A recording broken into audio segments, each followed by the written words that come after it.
কোটা নিয়ে রবিবার সুপ্রিম কোর্টের গুরুত্বপূর্ণ রায় ঘোষণা। সর্বোচ্চ আদালতের রায়কে স্বাগত সরকার ও ছাত্রদেরও। তবে আন্দোলন থেকে এখনই সরে আসছেন না ছাত্ররা। শতাধিক মৃত্যুর বিচারের দাবিতে আন্দোলন চলবে। বাংলাদেশের পরিস্থিতি কবে স্বাভাবিক হবে তা অনিশ্চিত। ফলে সেখানে পড়তে যাওয়া ছাত্রছাত্রীদের একাংশ দেশে ফিরে এসেছেন কামরূপের সোনাতলীর রুহুল আমিন। এমএইচ সামিরটা মেডিকেল কলেজে এমবিবিএস পড়ছিলেন রুহুল।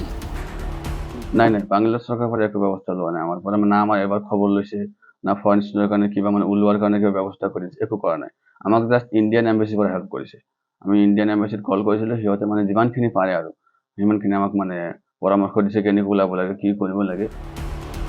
বাংলাদেশ সরকার প্রকৃত তথ্য দেশের বাইরে যেতে দেয়নি। ফলে চলতি আন্দোলনে ঠিক কত মানুষের মৃত্যু হয়েছে বাইরের কেউ জানে না। প্রত্যক্ষদর্শী হিসেবে রুহুল বলেন, একোপাৰ্জন আমি চকু দিয়ে দেখা মানে 200-300 মানুহ এনেই মৰা মানে ষ্টুডেণ্ট মৰা তাৰপিছত তাৰে ৰিক্সাৱালা তাৰপিছত তাৰে এনে আম জনতাবোৰ মৰি আছে মানে ধৰকচোন হাজাৰটো এনেও মিনিমাম পাই যাব মানে এইবোৰ মানে এতিয়া মানে সিহঁতে মানে বাহিৰত একো নিউজ ওলাবই দিয়া নাই বাংলাদেশী সরকারে। বাংলাদেশে পড়তে যাওয়া এমবিবিএস এর ছাত্রী লঙ্কার সুহানা সুলতানও ঘরে ফিরে এসেছেন। বাংলাদেশ পুলিশ সুতারকান্দি সীমান্তে পৌঁছে দেয় সুহানাকে। সীমান্ত পেরিয়ে অসমে প্রবেশ করেন লঙ্কার সুহানা সুলতানা। ফিরে এসেছেন শামগুড়ির বাজিয়াগাঁওয়ের হিদায়েত উল্লাহ সরকার।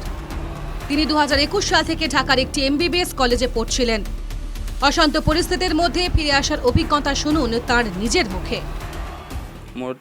মোৰ এজন ক্লাছমেট তাৰ নাম হৈছে সাকিব আহমেদ। তাৰ পাপাৰ আপোনাৰ হস্পিটেল আছিলে, সি আমাক তাৰ পাৰ্চনেল এম্বুলেঞ্চ দি পেলাই আমাক ৰাতি 3টা বজাত কলেজৰ হোষ্টেলৰ পৰা ওলাই আনি এয়াৰপৰ্টত ড্ৰপ কৰিছে।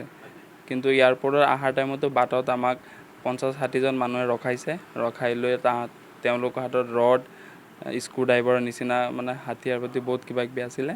তেওঁলোকে গ্লাছ ভাঙি দিছে এম্বুলেঞ্চৰ আৰু ধমকি দিছে যে ষ্টুডেণ্ট হয় আন্দোলন কৰিছা তোমালোকে যাব নিদিওঁ হেৰি কৰোঁ। কিন্তু আমি আমাৰ পাছপৰ্ট দেখাই যে আমি ইণ্ডিয়ান ষ্টুডেণ্ট হয় ফৰেনাৰ হয় আমি একো কৰা নাই, আমি ঘৰ যাব বিচাৰোঁ আমাক যাব দিয়ক, এনেকৈ অনুৰোধ কৰি পেলাই বহুত তেনেকৈ আহিব লগা হ'ল আৰু। Bureau report, NKTV Bangla.